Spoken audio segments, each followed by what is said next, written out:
Hello बच्चों, इससे पहले हमने आपको थॉमसन का और रदरफोर्ड का परमाणु मॉडल पढ़ा दिया था।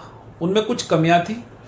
आज हम आपको पढ़ाएंगे बोहर का परमाणु मॉडल और ये रदरफोर्ड की कमियों को दूर करेगा। हम उससे पहले समझते हैं कि बोहर ने किस कॉन्सेप्ट के आधार पर अपना एटॉमिक मॉडल दिया था। ठीक है, तो हमारे पास ये हेडिंग है बोहर का परमाणु मॉडल। इन्होंने एक प्लांक साइंटिस्ट है। प्लांक के ऊर्जा के क्वांटीकरण, एक वर्ड है क्वांटीकरण या बोलते हैं क्वांटिनाइजेशन, क्वांटीकरण की अवधारणा का उपयोग किया है। अब ये क्वांटीकरण है क्या? क्वांटीकरण जो निश्चित मात्रा या फिक्स्ड अमाउंट में हो। आप सिंपल समझो, आप सब बच्चे जानते हैं कि ऊर्जा एक छोटे छोटे जो प्रकाश होता है छोटे छोटे बंडलों के रूप में चलता है और एक बंडल की ऊर्जा फिक्स होती है। उस बंडल की ऊर्जा, एक बंडल की ऊर्जा जो फिक्स है उसको बोलते हैं एच न्यू। तो जो अमाउंट फिक्स होता है उसको बोल देते हैं क्वांटीकरण। अब बोहर ने क्या काम करा, अपने मॉडल में क्वांटीकरण का ही इस्तेमाल किया था। बहुत सिंपल मॉडल है ये भी। इसके कुछ पॉइंट तो आपको रदरफोर्ड से ही मिल जाएंगे, मिलते जुलते होंगे। जैसे पहला पॉइंट है, इसका पहला पॉइंट क्या है? इलेक्ट्रॉन नाभिक के चारों ओर चक्कर लगाते हैं। ये तो आपका रदरफोर्ड ने भी आपको यही बताया था कि इलेक्ट्रॉन नाभिक के चारों ओर चक्कर लगाते हैं।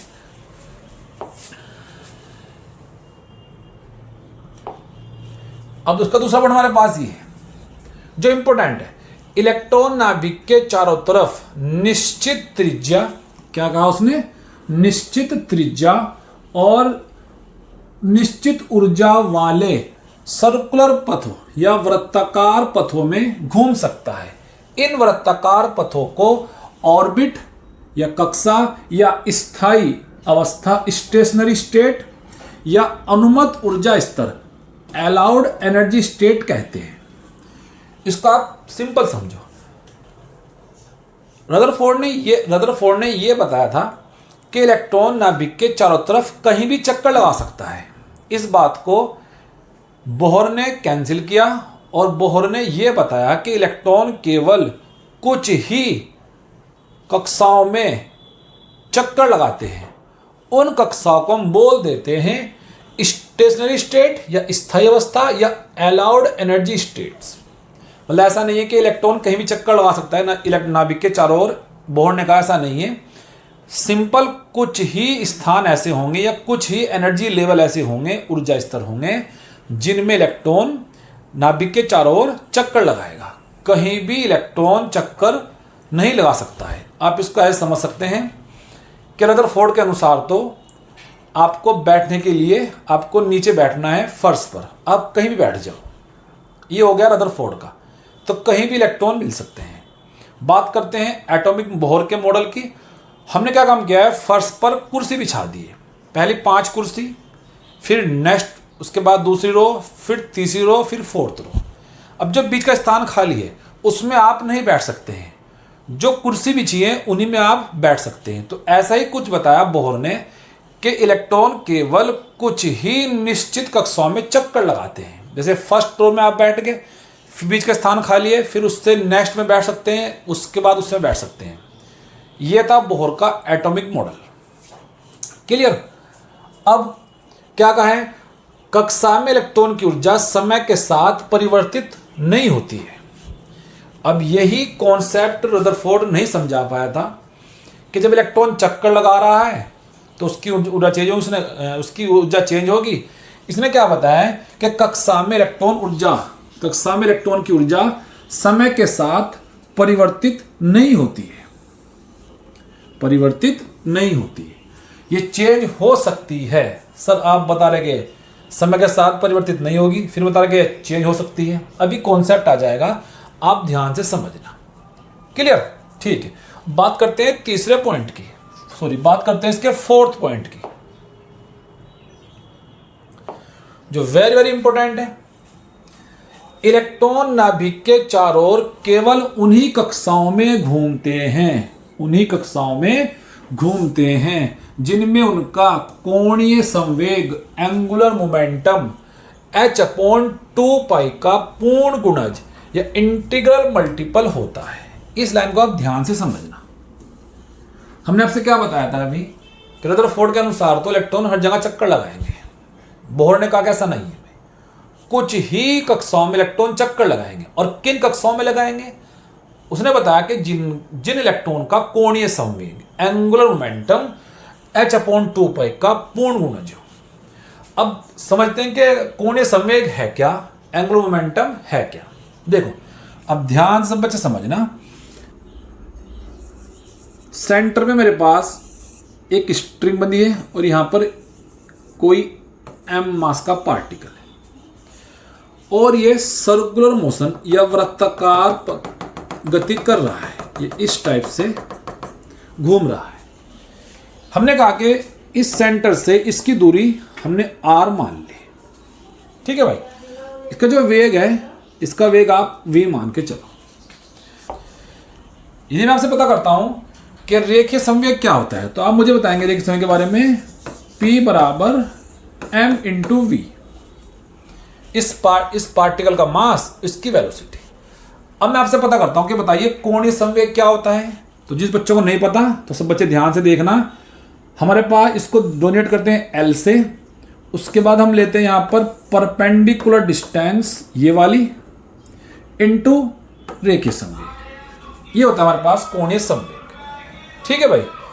तो कोणीय संवेग हमारे पास ये हो जाएगा L बराबर, ये लंब डिस्टेंस होती है, इसको आप ब्रेक कर देना यहाँ पर एम वी का मान, तो मेरे पास हो जाएगा एम वी इंटू आर, ये कोणीय संवेग है, ठीक है भाई। अब इसके अकॉर्डिंग इलेक्ट्रॉन किस में चक्कर लगाएंगे वो समझते हैं। क्या बताया उन्होंने? इलेक्ट्रॉन केवल उन्हीं कक्षाओं में चक्कर लगाते हैं जिनमें उनका एंगुलर मोमेंटम, कोणीय संवेग, तो मैं इसको लिख देता हूं, कोणीय संवेग h/2π का पूर्ण गुणज हो। कितना हो? पूर्ण गुणज। मतलब कोणीय संवेग का मान यदि यहां पर 1 होना चाहिए, 1 लिख सकते हैं आप, या 1 के स्थान पर हमारे पास यहां पर आप 2 भी लिख सकते हैं, या आप यहां पर 2 भी लिख सकते हैं, या आप यहां पर 3 भी लिख सकते हैं। अब ऐसा नहीं है कि आप यहां पर 1.5 लिखो कोणीय संवेग का मान या 2.5 लिखो, ऐसा नहीं है। या तो कोणीय संवेग का मान पूर्ण गुणज होगा h/2π का, या तो 1 होगा या 2 होगा या 3 होगा या 4 या 5। तो हम एक काम करते हैं, यहां पर हम आप यहां पर एक संख्या लिख देते हैं आपके लिए। हमने यहां पर एक संख्या लिख दी, उसको हमने नाम दिया है n नाम दे दिया। तुम्हारे पास ये आ गया पूरा फॉर्मूला, mvr बराबर nh/2π, nh/2π। अब यहां पर n है क्या? n है क्या? n को हम बोलते हैं कोस की संख्या या सेल नंबर, कोस की संख्या, इसका एक और नाम आ जाएगा। यदि n बराबर 1 आया हमारे पास तो हमारे पास पहला कोस होगा, n बराबर 2 आया तो दूसरा कोस होगा, n बराबर 3 आया तो तीसरा कोस होगा। क्लियर है? तो आपको यह फॉर्मूला याद करना है कि कोणीय संवेग mvr h/2π का पूर्ण गुणज होता है। ये उसका 4th पॉइंट था। क्लियर? नेक्स्ट चेक करते हैं। अभी घबराना मत कि n का मान क्या है, अभी समझ में आ जाएगा आपका n का मान, n कैसे निकालते हैं। अभी मेरे पास 7वां पॉइंट है, वृत्तीय कक्षा में घूमने के लिए आवश्यक अभिकेंद्र बल इलेक्ट्रॉन और नाभिक के बीच, किसके भाई? इलेक्ट्रॉन और नाभिक के बीच स्थिर विद्युत आकर्षण बल से प्राप्त होता है, प्राप्त होता है। इसको समझते हैं ध्यान से। देखो ये मेरे पास न्यूक्लियस नाभिक है और ये मेरे पास सेल, ये मेरे पास ये क्या है? कक्षा है। तो बच्चों बात करते हैं यहां पर अभिकेंद्र बल की। अभिकेंद्र बल इलेक्ट्रॉन और नाभिक के बीच स्थिर विद्युत आकर्षण बल से प्राप्त होता है। क्लियर है?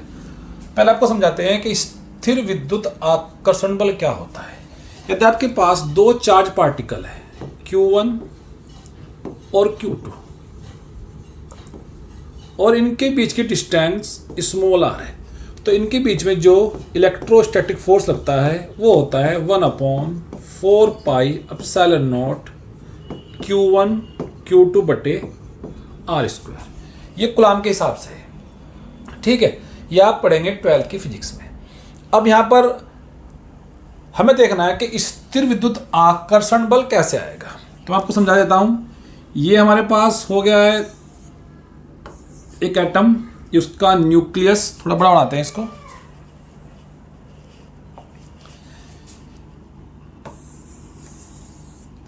ये हमारे पास हो गया है एटम, ये उसका हो गया है न्यूक्लियस, ठीक है। और यहां पर इलेक्ट्रॉन चक्कर लगा रहा है, ये इलेक्ट्रॉन आपका चक्कर लगा रहा है v वेग से, उसका मास m है और उसकी डिस्टेंस ये स्मॉल r है। अब हमें निकालना है कि इनके बीच आवश्यक अभिकेंद्र बल। तो मैंने आपको पहले ही बताया था कि कोई वस्तु यदि वृत्ताकार गति करती है तो उनके बीच में आवश्यक अभिकेंद्र बल होता है, जिसका फॉर्मूला होता है सेंट्रीपिटल फोर्स बराबर Fc बराबर mv² बटे r, ये होता है। अब यहाँ पर इलेक्ट्रॉन चक्कर लगा रहा है, जिस वक्त ये चक्कर लगाएगा तो इसको घूमने के लिए आवश्यक अभिकेंद्र बल जो मिलेगा वो इलेक्ट्रोस्टैटिक्स या स्थिर विद्युत आकर्षण बल से मिलेगा। अब ये मान कैसे निकालेंगे इलेक्ट्रोस्टैटिक्स? देखो यहां पर हमने एक संख्या लिख दी Z है क्या? नाभिक के अंदर प्रोटॉन की कुल संख्या। Z क्या है यहां पर? नाभिक के अंदर प्रोटॉन की कुल संख्या। और E है क्या? E होता है प्रोटॉन पर आवेश, और ये इलेक्ट्रॉन है, ये क्या है? इलेक्ट्रॉन पर आवेश, ये होता है माइनस और ये होता है प्लस। अब यदि मैं आपसे पता करता हूं कि बताइए इस न्यूक्लियस पर कुल आवेश कितना है, तो Z यहां पर क्या है? प्रोटॉन की संख्या, और E क्या है? एक प्रोटॉन पर आवेश। तो टोटल जो आवेश होगा वो आपका ZE हो जाएगा। इसको हमने मान लिया Q1, क्लियर है। और इस इलेक्ट्रॉन को हम मान के चलते हैं Q2। अब इलेक्ट्रॉन और नाभिक के बीच में जो इलेक्ट्रोस्टैटिक फोर्स होगा या स्थिर विद्युत आकर्षण बल होगा, हम उसको निकालेंगे कूलाम के हिसाब से। Fe बराबर 1/4πε0 अब Q1 के स्थान पर मैं यहां पर लिखता हूं ZE, प्लस माइनस छोड़ देना आप, हम यहां पर केवल चेक कर रहे हैं मैग्नीट्यूड। और Q2 के स्थान पर आप लिखेंगे इंटू E, बटे में डिस्टेंस कितनी है R, तो यहां पर आप कर देंगे R²। यह आ गया है इलेक्ट्रोस्टैटिक्स फोर्स। अब यहां पर क्या हो रहा है? सेंट्रीपिटल फोर्स जो आपका है अभिकेंद्र बल, वो प्रोवाइड करता है कौन? Fe प्रोवाइड करता है, Fe प्रोवाइड करता है। तो मैं इन दोनों फोर्स को यहां पर बराबर करता हूं, ठीक है। हमारे पास क्या आता है? हमारे पास आता है Fc बराबर Fe, ठीक है भाई। Fc कितना है? mv² बटे r बराबर Fe कितना है? 1/4πε0 Z वहां हो जाएगा E² बटे r², क्लियर है। आप एक r से r कैंसिल कर देना, ये हमने एक r से r कैंसिल कर दिया है। यहाँ पर क्या बचेगा? ये बच जाएगा mv² बराबर 1/4πε0 Z E² बटे r। आप इस फॉर्मूले को याद रखेंगे, हम इसका इस्तेमाल अभी आगे करेंगे। हमारे पास दो फॉर्मूले अब तक हुए हैं। एक पहला वाला हमारे पास, एक तो ये हो जाएगा दूसरा फॉर्मूला आपका, और पहला हमारे पास हो जाएगा mvr बराबर NH/2π, ठीक है भाई। ये बोहर का दूसरा फॉर्मूला था। इन्हीं दो फॉर्मूला का इस्तेमाल करते हुए अभी आगे कुछ डेरिवेशन करेंगे, आप उनको चेक करेंगे कि वे डेरिवेशन कैसे होंगे। क्लियर है। नेक्स्ट पॉइंट देखते हैं इसमें अंदर हमारे पास, देखो ये इसका छठा पॉइंट है। अब इसको समझाने के लिए मुझे आपको पहले पढ़ानी पड़ेगी गतिज ऊर्जा या टोटल ऊर्जा पढ़ानी पड़ेगी एक एटम की। तो इस पॉइंट को हम बाद में समझेंगे, पहले मैं आपको टोटल ऊर्जा पढ़ाऊंगा। अब बोहर ने क्या किया था, बोहर ने अपने मॉडल के हिसाब से परमाणु की त्रिज्या, परमाणु की गतिज ऊर्जा, परमाणु की स्थितिज ऊर्जा और परमाणु की टोटल ऊर्जा ज्ञात की थी। हमें भी वही सारे पॉइंट पढ़ने हैं। तो हम पहले पढ़ेंगे परमाणु की त्रिज्या। ठीक है भाई, ये है आपका हेडिंग। बोहर के अनुसार हाइड्रोजन जैसे परमाणु की त्रिज्या, देखो मैं इसका यहां पर डेरिवेशन करूंगा और आप चाहे तो लास्ट में सिंपल फॉर्मूला भी याद कर सकते हैं। ठीक है भाई। अब बोहर के अनुसार H जैसे मतलब ऐसे एटम जिनमें केवल एक सिंगल इलेक्ट्रॉन हो, ठीक है, वहीं पर आपका अप्लाई होता है बोहर का परमाणु मॉडल। परमाणु की त्रिज्या देखो, ये मेरे पास एक एटम हो गया है, ये न्यूक्लियस हो गया है, इसकी त्रिज्या ज्ञात करनी है। ये इलेक्ट्रॉन का मास, इलेक्ट्रॉन का वेग यहाँ पर हमारे पास है। अब हमारे पास, मैंने आपको अभी 1 मिनट पहले पढ़ाया था कि दो मेरे पास जो फॉर्मूले थे वो एक कौन सा था, MVR बराबर NH/2π। यहाँ से आप V का मान निकाल लेंगे, तो यहाँ से हमारे पास V का मान आ जाएगा NH/2π इंटू कितना, M/R। क्लियर है। इसका हम दोनों साइड से चलो बाद में कर देंगे। मैंने आपको अभी पहले पढ़ाया था कौन सा, इलेक्ट्रोस्टैटिक फोर्स वाला फॉर्मूला। क्या था भाई वो, mv² बराबर 1/4π एप्सिलॉन नॉट ZE²/R। अब आप इस m को उठा के धर ले जाना, तो यहां से मेरे पास क्या बच जाएगा, ये बच जाएगा 1/4π एप्सिलॉन नॉट ZE² M/R। ठीक है भाई, ये V² आ गया है। अब ये मान उठा के धर रखते हैं, तो यहाँ पर स्क्वायर है, तो यहाँ पर स्क्वायर हो जाएगा, ध्यान से देखना सब बच्चे, N² H² अपॉन ये हो जाएगा 4π² M² R²। ये किसके बराबर है, 1/4π epsilon not ZE² M/R। Clear. अब यहां पर क्या चीज कैंसिल हो जाएगा, देखो एक 4 से तो 4 कैंसिल हो जाएगा, एक पाई से पाई कैंसिल हो जाएगा, एक M से M कैंसिल हो जाएगा, एक R से R कैंसिल हो जाएगा। अब यहां पर क्या बचता है उसको हम यहां पर लिखते हैं। क्या बचेगा यहां पर, N² H² अपॉन, नीचे क्या बचेगा यहां पर हमारे पास, एक तो बच गया पाई, एक बच गया है M और एक बच गया है R बराबर, इधर क्या बचा है, इधर बचा है केवल, अच्छा हमारे पास एक हाँ Z,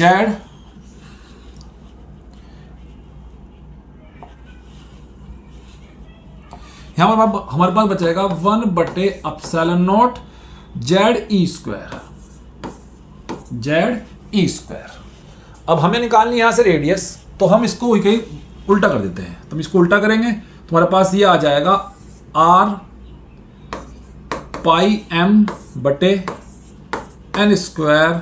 H² बराबर, ये ऊपर जाएगा और ZE² नीचे आ जाएगा। जैसे R निकालना है हमें, तो R हमारे पास आ जाएगा क्या, epsilon not N² H² upon pi इसके बटे में, M इसके बटे में और E², और मेरे पास एक संख्या कौन सी है, ZE², और एक मेरे पास बच जाएगा Z। ये मेरे पास आ जाएगा भाई। ठीक है, N² H² पाई ME² इंटू Z।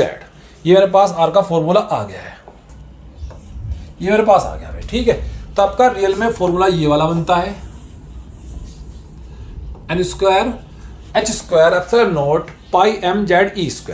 अब यहाँ पर देखो क्या होता है वो समझा दूं। H यहाँ पर प्लांक कांस्टेंट है, नियतांक है, ये कांस्टेंट है, इसको बोलते हैं एप्सिलॉन नॉट। ये निर्वात की विद्युतशीलता होती है, इसका मान फिक्स है, सब फिक्स है। यहाँ पर पाई फिक्स है, इलेक्ट्रॉन का मास फिक्स है, ई स्क्वायर इलेक्ट्रॉन पर चार्ज फिक्स है। क्या वेरिएबल है? एन स्क्वायर और जेड। अगर पहली कक्षा है तो एन का मान 1 रखेंगे, दूसरी कक्षा है तो एन का मान 2, मतलब एन का मान तो चेंज होगा। जेड कैसे चेंज हो सकता है? आपने ले लिया हाइड्रोजन तो 1 होगा, आपने लिया हीलियम तो 2 हो जाएगा, लिथियम तो 3 हो जाएगा।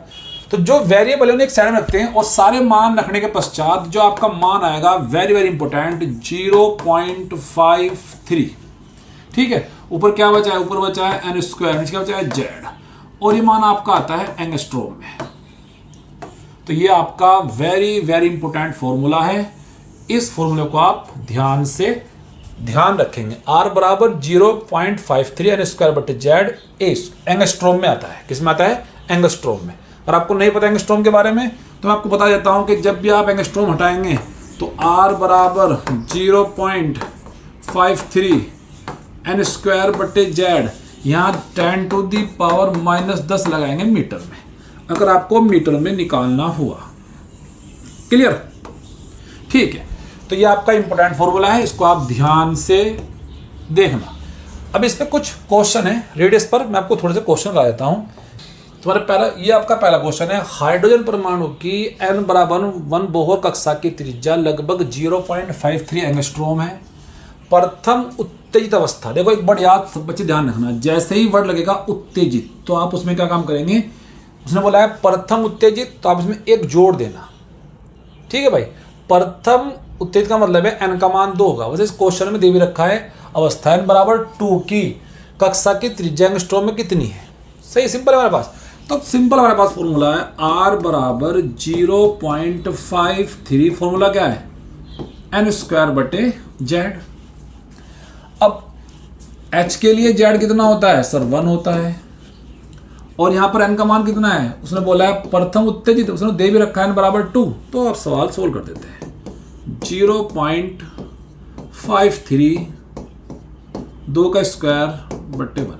ठीक है भाई, तो 0.53 4 3 12 का 2 5 20 और 1 21, तो आपका आंसर आ जाएगा एंगस्ट्रॉम में ये वाला। कितना आसान क्वेश्चन है। ठीक है भाई, ये आ जाएगा आपका 2.12। नेक्स्ट क्वेश्चन करते हैं। इसीलिए हमारे पास नेक्स्ट क्वेश्चन ये है, मूल अवस्था में हाइड्रोजन परमाणु की त्रिज्या 0.53 एंगस्ट्रॉम है। समान अवस्था में मतलब मूल अवस्था की बात करता है।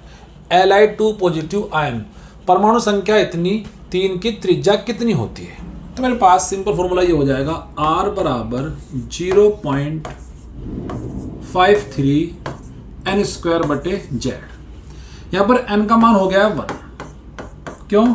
उसने बोल दिया मूल अवस्था। और जेड कितना है यहाँ पर लिथियम के लिए? उसने दे रखा है 3। तो सारे मान रख के सोल्व करते हैं। R बराबर 0.53, n का मान 1 का स्क्वायर और जेड हो जाएगा 3। जब इसको आप भाग देंगे तो आपका आंसर 0.17 एंगस्ट्रॉम आ जाएगा। ठीक है भाई, तो आपका आंसर 0.17 एंगस्ट्रॉम आ जाएगा। ये 2022 का क्वेश्चन है। क्या क्वेश्चन है?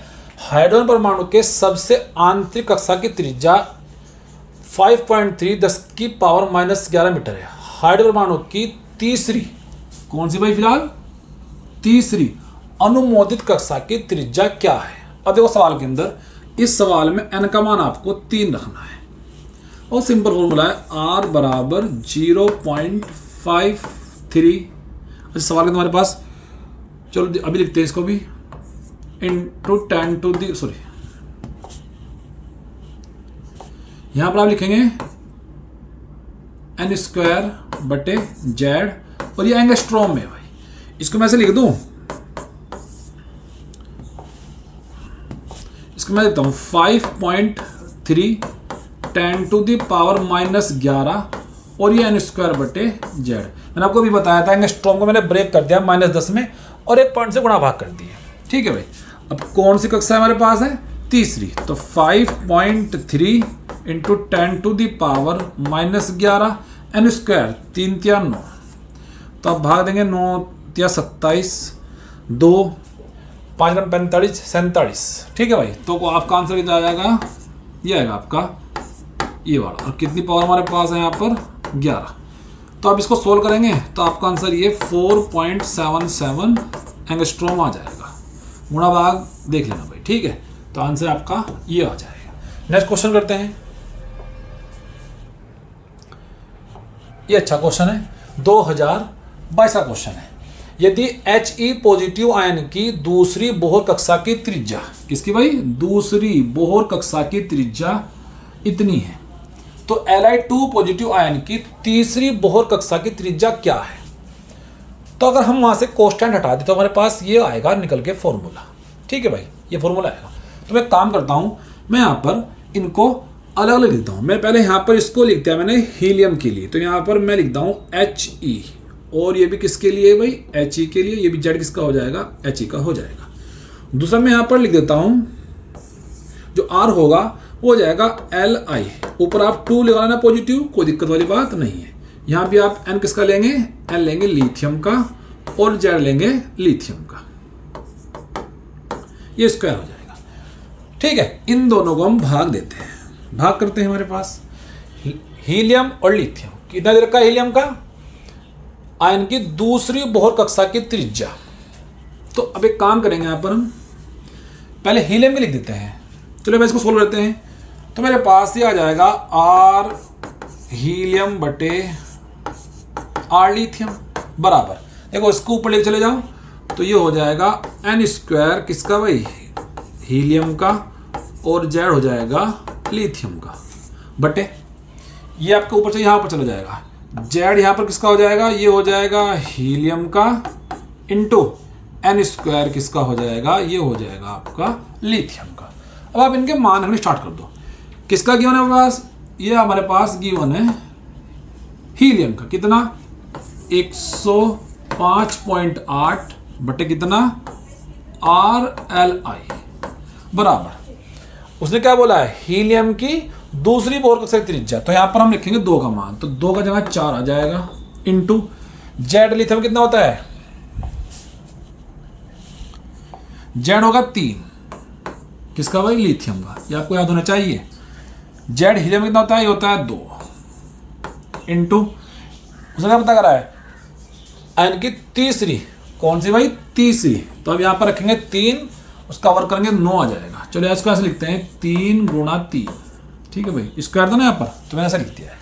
अब हम क्या काम करते हैं, एक 3 से 3 कैंसिल हो जाएगा, और एक आपका 2 हो जाएगा। ठीक है भाई, RLI बराबर 105.8 गुणा 3/2। ठीक है, इसको इधर ले जाओ, इसको इधर ले जाओ, तो आपको ये भाग देगा आ जाएगा 1.5। तो R लिथियम बराबर 105.8 गुणा 1.5, 158.7, ये आपका भाई। ठीक है, 158.7 PM आएगा, ये वाला आ जाएगा, क्योंकि यहाँ पर हमारे पास क्या में गिवन है, PM में गिवन है, पिकोमीटर में।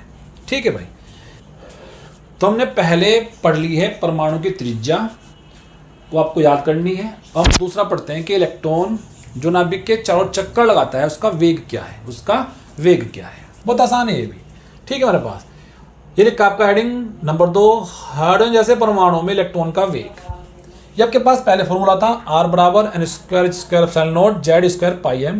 ये आपके पास कौन समय वाला फॉर्मूला था, MVR बराबर NH/2π। तो मैं काम करता हूँ, यहाँ से V का मान निकाल लेता हूँ फटाफट। ठीक है, ये देखो आप समझ लेना, हमारे पास ये नाभिक पर चार्ज है, इलेक्ट्रॉन घूम रहा है, इसका मास है, इसका वेग और त्रिज्या है। तो मैं यहाँ से V निकाल देता हूँ। V कितना मेरे पास आ जाएगा, NH/2π M इंटू R। ठीक है भाई, अब आप यहाँ पर ये R का मान रखेंगे, तो मैं यहाँ पर R का मान रखता हूँ NH/2πM इंटू R कितना है मेरे पास, R मेरे पास गिवन है N स्क्वायर H स्क्वायर। ठीक है, ये ऊपर ले जाना आप सब बच्चे उठा के, ये आ जाएगा Z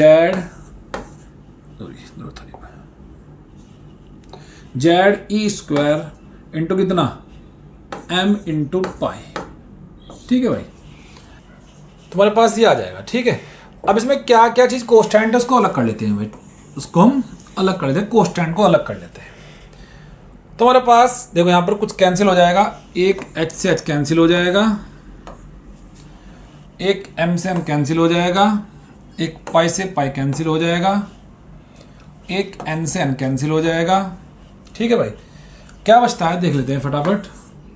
v बराबर ये हमारे पास बचेगा, एक बचता है ई स्क्वायर, एक बचता है जेड अपॉन नीचे क्या बचता है 2 बचता है, और एक बच जाता है यहाँ पर क्या, एक h बचता है, एक बचती है एप्सिलॉन नॉट और एक बचता है n। ये हमारे पास बच जाता है भाई इसमें। ये आपका हो गया वेग का फॉर्मूला, ये इंपॉर्टेंट है भाई, ये आपका इंपॉर्टेंट है।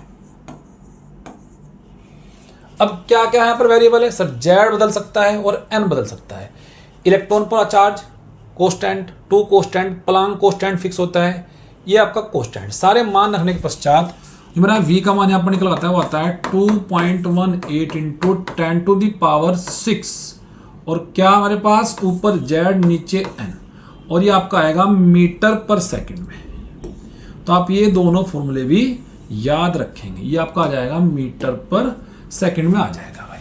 क्लियर है, तो हमने त्रिज्या निकाल दी और हमने क्या निकाल दिया है, वेग निकाल दिया है। बोहर के अनुसार इलेक्ट्रॉन इतनी स्पीड से घूमता है नाभिक के चारों ओर। नेक्स्ट पढ़ते हैं, इसमें हमारे पास क्या, इलेक्ट्रॉन की ऊर्जा है।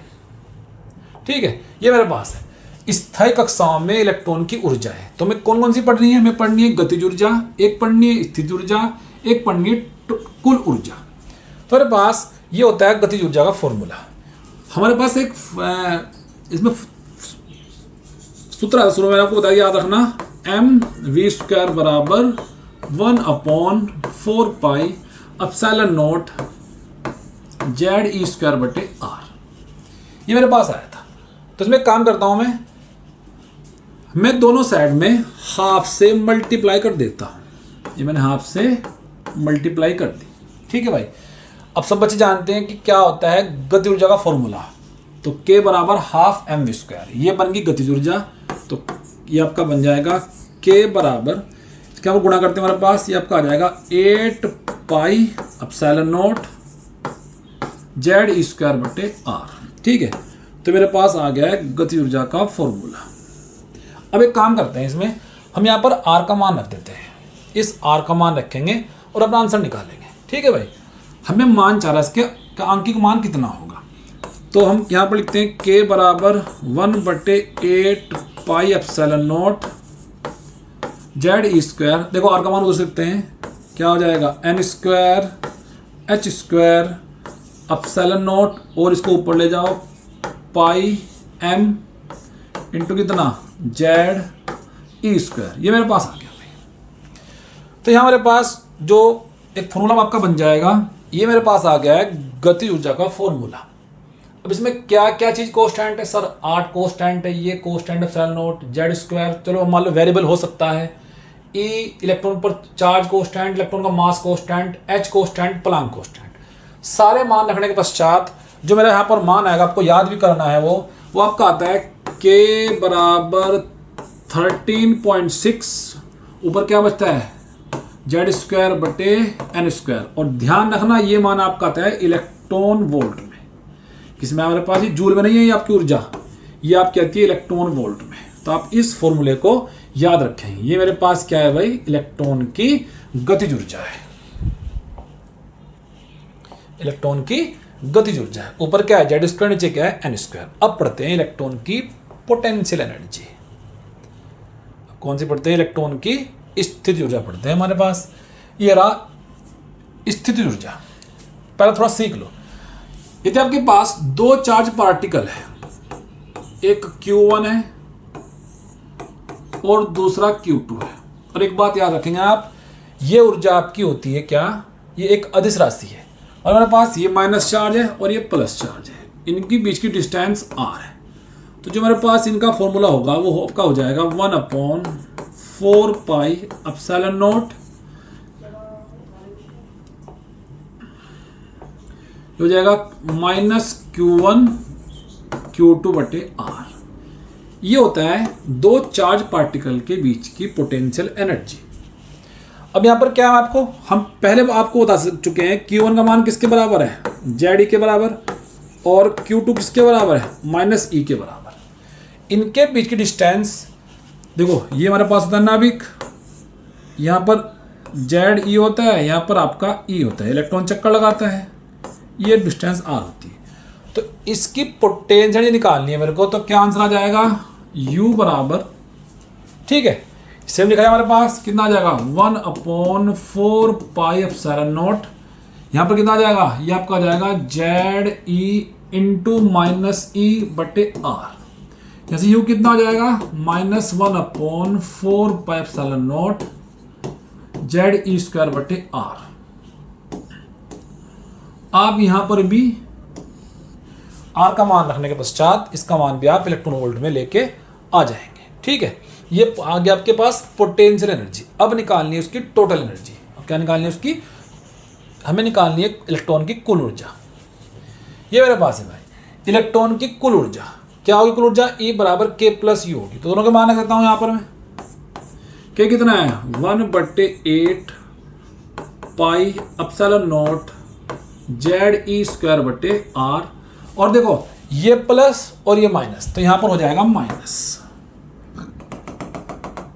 ठीक है, 1/4 pi epsilon not ZE square बटे R। यहाँ पर क्या कॉमन आ जाएगा सर, कॉमन आपका यहाँ पर आ जाएगा, देखो यहाँ से आप 1/4 पाई एप्सिलॉन कॉमन ले जाना, ZE स्क्वायर बटे R कॉमन। यहाँ कितना बच जाएगा सर, 1/2 बचेगा और यहाँ आपका 1 बचेगा। आप इसको घटाएंगे हमारे पास, तो आंसर आ जाएगा -1/4 pi epsilon not ZE square बटे R इंटू चलो प्लस लगा देता हूँ, ये आपका आ जाएगा 1/2। तो आप इसको गुना करेंगे हमारे पास, तो लास्ट में -1/8 pi epsilon not ZE square बटे R। ये इलेक्ट्रॉन की टोटल ऊर्जा आ गई, टोटल एनर्जी आ गई। यहां पर R का मान रखेंगे तो हमारे पास सेम आंसर आएगा, इलेक्ट्रॉन की कुल ऊर्जा E टोटल बराबर -13.6 क्या आ जाएगा, Z स्क्वायर N स्क्वायर, और किस में आएगी भाई, ये इलेक्ट्रॉन वोल्ट में आएगी, ये वाली, ये भी आपकी इंपॉर्टेंट है। टोटल एनर्जी हमारे पास इतनी हो जाएगी, -13.6 Z स्क्वायर बटे N स्क्वायर इलेक्ट्रॉन वोल्ट में आएगी। सारा मान यहाँ पर R का मान रखेंगे पीछे से, तो गुणा भाग करके आपका आंसर इतना आ जाएगा, ठीक है। ये मेरे पास कुल ऊर्जा है। अब इनमें देखते हैं तीनों में क्या संबंध है, इन तीनों में आपस में क्या संबंध है, ठीक है। यहां चेक करते हैं E, K तथा U में संबंध, इंपोर्टेंट है भाई, ये आपका इंपोर्टेंट है, ठीक है। ये मैंने यहाँ पर लिख दिया इनके फॉर्मूले। तो मेरे को यहाँ दिख रहा है कि ये आपस में बताओ इन दोनों में क्या संबंध है, केवल संबंध माइनस का है। अगर मैं इसको ऐसे लिख दूं कि जो E होगा वो देखो माइनस सेम रहा, इसके हम क्या क्या आ जाएगा, -K के बराबर होगा,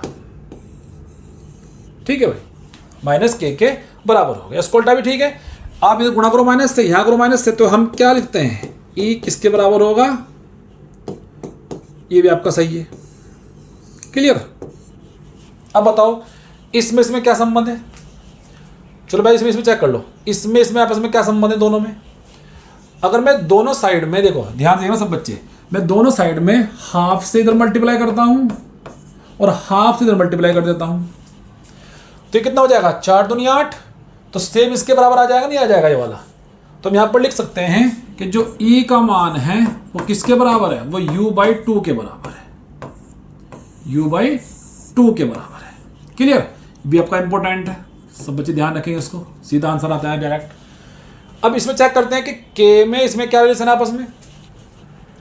तो हम कैसे लग रहा है यहां पर कि U/2 बराबर है -K के, -K के। देख लो आप, इसके यहां मल्टीप्लाई करो, ये कितना हो जाएगा, 8 हो जाएगा, और इसका पूरे का मान K के बराबर है, तो मैंने यहां पर लगा दिया माइनस। तो इन तीनों में आपका रिलेशन आपको याद होना चाहिए।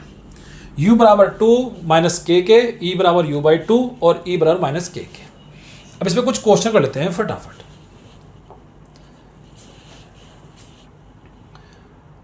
चलो पहला क्वेश्चन हमारे पास ये आ गया है।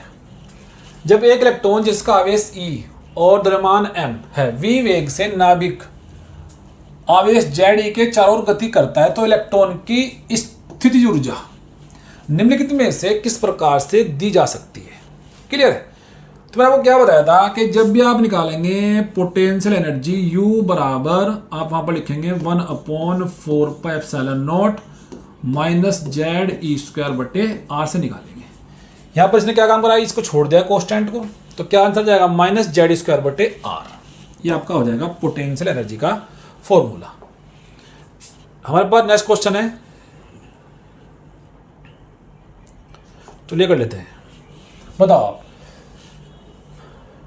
हाइड्रोजन परमाणु की nth बोर कक्षा बोर ऑर्बिट में इलेक्ट्रॉन की ऊर्जा कितनी होती है। तो यहां पर आप बात करेंगे इलेक्ट्रॉन की ऊर्जा, मतलब यहां पर इसने बात की है टोटल ऊर्जा की बात करी है, टोटल ऊर्जा की बात करी। कितनी होती है भाई, मैं आपको भी बताया था कितनी होती है, -13.6 बटे एन स्क्वायर। ठीक है, तुम्हारे पास ये आपका आंसर आ जाएगा सिंपल, ये वाला आसान क्वेश्चन है बिल्कुल। ये तो इस पे आ जाओ। निम्नलिखित में से कौन सा कथन हाइड्रोजन परमाणु के बोहर मॉडल का भाग नहीं है। कक्षा में इलेक्ट्रॉन की ऊर्जा क्वांटाइज होती है। ठीक है भाई, ये मैंने आपको पहले बताया था कि इलेक्ट्रॉन केवल उन्हीं कक्षाओं में चक्कर लगाए जिनमें उनकी ऊर्जा मतलब ऊर्जा फिक्स होनी चाहिए, उनकी ऊर्जा फिक्स होनी चाहिए। अभी आपको समझाएंगे इसका मतलब क्या है, अभी वो समझ में आपके आराम से आ जाएगा। ये तो ऊर्जा तो क्या होती है, क्वांटाइज होती है। ऊर्जा क्या होती है, उनकी क्वांटाइज होती है। दूसरा क्या है, नाभिक के निकट वाली कक्षा में इलेक्ट्रॉन की ऊर्जा सबसे कम होती है, सबसे कम होती है। ये भी सही है, ये भी सही है। देखो अभी आपको बताएंगे, अभी इसको भी आप बता देंगे आपको हम। तीसरा, नाभिक के चारों ओर की विभिन्न कक्षाओं में इलेक्ट्रॉन भ्रमण करते हैं। ये भी सही है। कक्षा में इलेक्ट्रॉन की स्थिति व गति एवं गति साथ साथ ज्ञात नहीं किया सकते। देखो हमारे पास एक आपका स्टेटमेंट आएगा अनिश्चितता का सिद्धांत। क्या आएगा, अनिश्चितता का सिद्धांत आएगा, उसका कथन है। मतलब ये तीनों कथन सही है और जो आपका ऑप्शन है मतलब ये कथन गलत है, मतलब इसमें ये ऑप्शन ठीक हो जाएगा। ठीक है भाई, ये रखा है यदि प्रथम कक्षा की त्रिज्या r हो तो हाइड्रोजन परमाणु की nवीं कक्षा की त्रिज्या होती है। तो बता, मैंने आपको अभी सिखाया था कि क्या था फॉर्मूला, r बराबर एन स्क्वायर बट्टे जेड वाला फॉर्मूला था। तो क्या हो जाएगा, एन स्क्वायर ये रहा हमारे पास। ठीक है भाई, अब कुछ पॉइंट आपको सीखने हैं जो इंपॉर्टेंट है आपके पास। पॉइंट आप इसमें छठा पॉइंट, आपका जो छठा पॉइंट था उसको सीखने के लिए अब आपको पहले ये सीखना पड़ेगा, आपको ये सीखना पड़ेगा। चलो भाई देखो, ये मेरे पास एक एटम है, मेरे पास क्या एक एटम है। ये पहली कक्षा है, ये पहला सेल, दूसरा सेल, तीसरा सेल। क्लियर है। हमने इलेक्ट्रॉन यहां पर अभी प्रेजेंट है। बताइए इलेक्ट्रॉन की कुल ऊर्जा कितनी होगी। तो E1 सेल के लिए हमारे पास ये था फॉर्मूला -13.6 जेड बटे एन स्क्वायर। यहां पर जेड का मान 1 रखेंगे, एन का मान 1 रखेंगे, तो हमारे पास ये आ गया है। पहली सेल के अंदर या पहली कक्षा में इतनी ऊर्जा है -13.6 इलेक्ट्रॉन वोल्ट। देखो ध्यान से समझना, ये माइनस लगा यहां पर, जैसे ही लगेगा माइनस तो ऊर्जा सबसे कम हो जाएगी। मतलब जो इलेक्ट्रॉन यहां घूम रहा है उसके पास इतनी ऊर्जा की कमी है।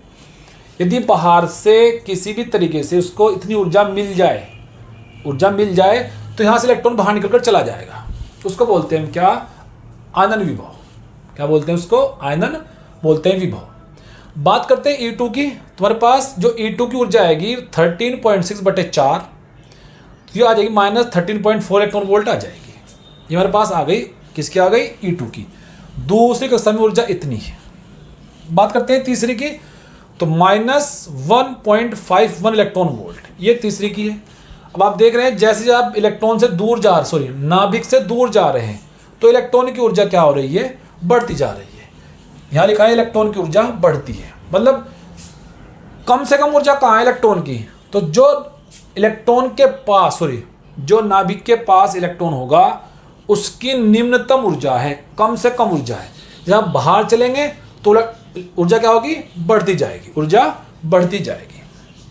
अब बोहर ने यहां पर आपको एक पॉइंट समझाया था, क्या पॉइंट था वो, यदि हम बाहर से, देखो बच्चे ध्यान से देखना, यदि हम बाहर से इस इलेक्ट्रॉन को 10 इलेक्ट्रॉन वोल्ट ऊर्जा दे देते हैं,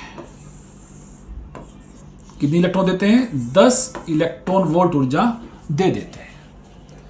अब हमें चेक करना है कि यार ये अपनी कक्षा छोड़ेगा या नहीं छोड़ेगा। तो क्या चेक करेंगे, इसकी टोटल एनर्जी कितनी है सर, ये रही -13.6 इलेक्ट्रॉन वोल्ट, बाहर से हमने एनर्जी दी 10,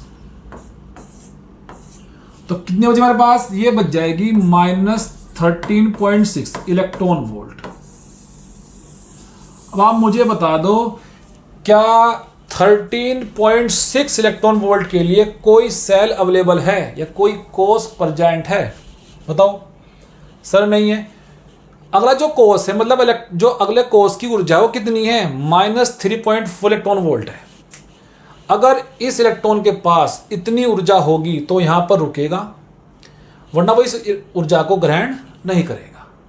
ठीक है, अगर बाय चांस हमने इसको ऊर्जा 10.2 हम इसको ऊर्जा देते हैं, 10.2 इसको हम ऊर्जा देते हैं बाहर से, ठीक है भाई, हम इसको 10.2 बाहर से देते हैं ऊर्जा, तो आपका ये हो जाएगा 10.2, यहाँ कितना बचेगा आपका, ये आपका हो जाएगा 4 और ये बचेगा 3.4।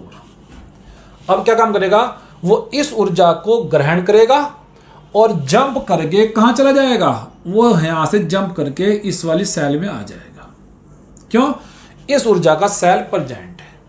आप इसको ऐसा समझ लो कि एक क्लास में एडमिशन होना है, जिन बच्चों के नंबर 90 है और जिन बच्चों के नंबर 80 है, सिर्फ उन्हीं के एडमिशन होंगे। जो बीच वाले हैं 91 वालों का भी नहीं होगा, और जो बीच वाले हैं आपका 81, 82, उनका भी नहीं होगा। ऐसा ही कुछ यहाँ पर है, मतलब इलेक्ट्रॉन कुछ पर्टिकुलर एनर्जी को एक्सेप्ट कर सकता है और एक्सेप्ट करने के पश्चात नेक्स्ट एनर्जी लेवल में जा सकता है। आगे बात समझ में। तो उसने ये वह आपकी इलेक्ट्रॉन वोल्ट एनर्जी एक्सेप्ट नहीं की है। कौन सी की है, 10.2 की है। क्यों, क्योंकि वो उसके नेक्स्ट सेल में चला जाएगा। सही काम कुछ करे हमारे पास कि ये इलेक्ट्रॉन ऐसी एनर्जी एक्सेप्ट करेगा जो वो एक्सेप्ट करने के पश्चात बाहर वाले सेल में जाके रह सके। फिर जब वापस आएगा तो इस एनर्जी को बाहर निकाल देता है, इस एनर्जी को वो बाहर निकाल देता है।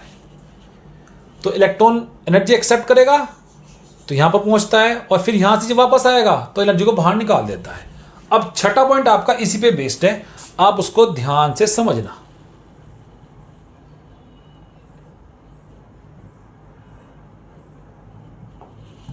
ये रहा, कोई इलेक्ट्रॉन निम्न स्थायी स्तर से, समझ हमारे पास ये हो आपका निम्न स्थायी स्तर, ये नाभिक हो जाएगा। ये होगा आपके पास निम्न स्थायी स्तर से उच्च स्थायी स्तर पर, मतलब इन पर तब जाएगा जब वह आवश्यक ऊर्जा का अवशोषण करेगा, आवश्यक ऊर्जा का अवशोषण करेगा। और कौन सी ऊर्जा होगी भाई, वो ऐसी ऊर्जा होगी जो इस सेल में उसको ले जा सके, या इस सेल में ले जा सके, या और सेल में ले जा सके। अथवा इलेक्ट्रॉन के उच्च स्थायी स्तर से, अगर मान लो इधर से वापस आना है, उसको इधर से वापस आना है, उच्च स्थायी स्तर से निम्न स्तर पर आने के बाद ऊर्जा का उत्सर्जन होगा। तो अगर उसको इलेक्ट्रॉन को यहां से यहां पहुंचना है तो बाहर से एनर्जी क्या करनी पड़ेगी भाई, एक्सेप्ट करनी पड़ेगी, और जब वापस आएगा तो ऊर्जा बाहर निकाल देगा। इसका हमारे पास एक बनता है फॉर्मूला, मतलब उस जो ऊर्जा बाहर निकलेगी उसकी कितनी आवृत्ति होगी, तो उसको बोलते हैं न्यू बराबर डेल्टा E बटे एच। अब डेल्टा E क्या है, E2 माइनस E1 बटे एच। ये E2 क्या है, दूसरे सेल की ऊर्जा, E1 क्या है, पहले सेल की ऊर्जा, H क्या है, प्लांक कांस्टेंट। मैंने नीचे लिखा है, ये इंपॉर्टेंट फॉर्मूला है, इस पर आप क्वेश्चन जरूर लगा लेना। विकिरण की आवृत्ति प्लांक नियतांक, निम्न अनुमत ऊर्जा अवस्था जो छोटी होगी, E2 उच्च अनुमत ऊर्जा अवस्था। क्लियर है, ये आपको पॉइंट समझ में आ गया होगा। अब कुछ क्वेश्चन इस पे हमारे पास रह गए, देते हैं, कुछ क्वेश्चन करते हैं आपके लिए। चलो हमारे पास ये क्वेश्चन है, ये क्वेश्चन है, बोहर सिद्धांत के अनुसार Li2 पॉजिटिव आयन की n बराबर 2 अवस्था में इलेक्ट्रॉन के निर्गत होने के लिए आवश्यक ऊर्जा कितनी है? देखो ध्यान से समझना सब बच्चे भाई। निर्गत होने की अवस्था ऊर्जा कितनी है? मुक्त अवस्था में हाइड्रोजन परमाणु की यानी ऊर्जा 13.6 इलेक्ट्रॉन वोल्ट है। फिर आपको क्या बताया था, जब भी आप ऐसा क्वेश्चन देखेंगे ऊर्जा का फॉर्मूला मेरे पास होता है क्या, हमारे पास -13.6, यहाँ पर हमारे पास क्या था Z² बटे n² और ये किस में था, इलेक्ट्रॉन वोल्ट में था भाई। अब मतलब किसकी बात की है सर, बात की है लिथियम की। तो 13.6 Z² कितना है का हमारे पास, Z का मान होता है इसमें 3, तो यहाँ पर हो जाएगा 9 बटे, अब n बराबर 2, ये मेरे पास हो जाएगा 4। ठीक है भाई, ये आपका हो जाएगा 4, तो इसको भाग नहीं मेरे पास, ये हो जाएगा माइनस कितना,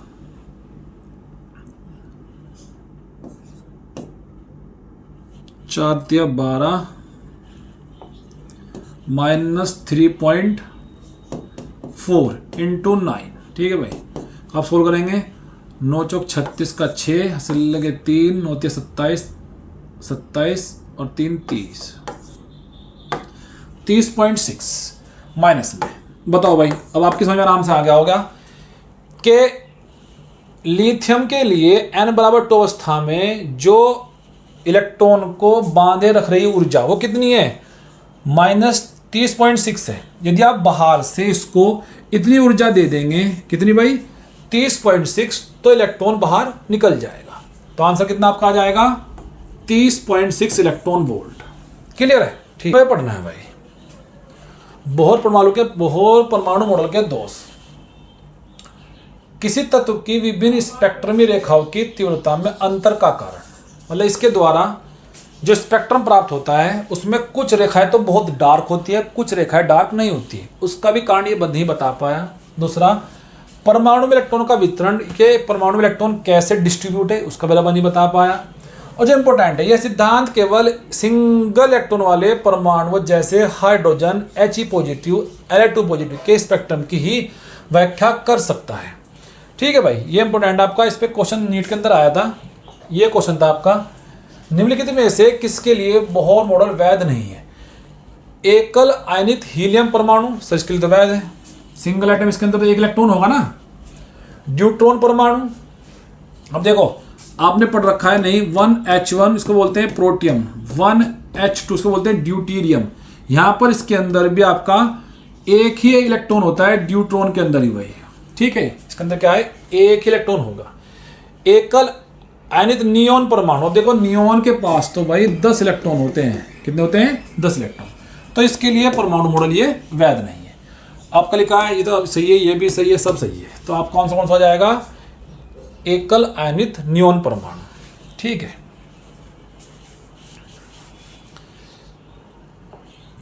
इसमें आपको एक बात सीखनी है।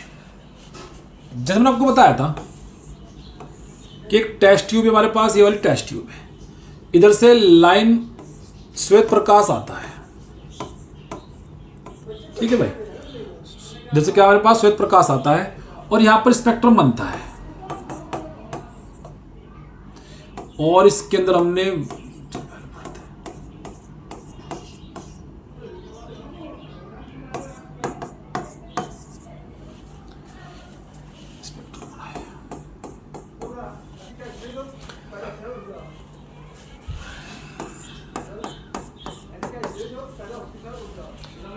ठीक है, ये मेरे पास एक टेस्ट ट्यूब है, इसके अंदर हमने कौन सी गैस भर रखी है, हमने इसके अंदर हाइड्रोजन गैस भर रखी है। इधर से हमें श्वेत प्रकाश आया, इसको हमने थोड़ी हीट दिया या करंट इसके अंदर दे दिया हमारे पास, तो उसका स्पेक्ट्रम प्राप्त होता है। स्पेक्ट्रम क्या चेक करते हैं कि स्पेक्ट्रम हमारे पास ये 2 लाइट नहीं है। मान लो हमारे पास ना तो ये वाली ब्लू रेड, ब्लू भी नहीं है और ग्रीन भी नहीं है, ये 2 आपके पास इसमें नहीं है, ब्लू और ग्रीन नहीं है। अब आप समझो इसका मतलब ये क्यों प्रेजेंट नहीं है। देखो रियल में क्या होता है, रियल में तो आपका विद्युत चुंबकीय विकिरण होता है, उसमें से कुछ लाइन गायब हो जाती है, कुछ लाइन गायब नहीं होती है, उसको बोलते हैं हम डिस्क्रीट या लाइन स्पेक्ट्रम। अब उसका रीजन रदरफोर्ड ने नहीं बताया, उसका रीजन बताया बोहर ने। मैंने भी आपको क्या बताया था कि ये आपके पास एटम है, ठीक है भाई, और इस वाले इलेक्ट्रॉन ने एक लाइन को एब्जॉर्ब की है और चला गया ऊंची कक्षा में। ये तो बता भी, इस लाइट को एब्जॉर्ब करी और चला गया ऊपरी कक्षा में। अब ये बता दो, मान लो हमारे पास जो लाइट इसने एब्जॉर्ब की थी मान लो ब्लू वाली है। कौन से वाली है? मान लो कुछ समय के लिए ब्लू वाली है। तो क्या स्पेक्ट्रम में आपको ब्लू नजर आएगा? नहीं नजर आएगा। क्यों? वो तो इसने एब्जॉर्ब कर ली है। तो स्पेक्ट्रम का कारण तो बोहर ने आपको बता दिया था कि कुछ लाइन बनती है, कुछ लाइन नहीं बनती है। ठीक है, ऑल द बेस्ट। अब मिलता है आपको नेक्स्ट लेक्चर में।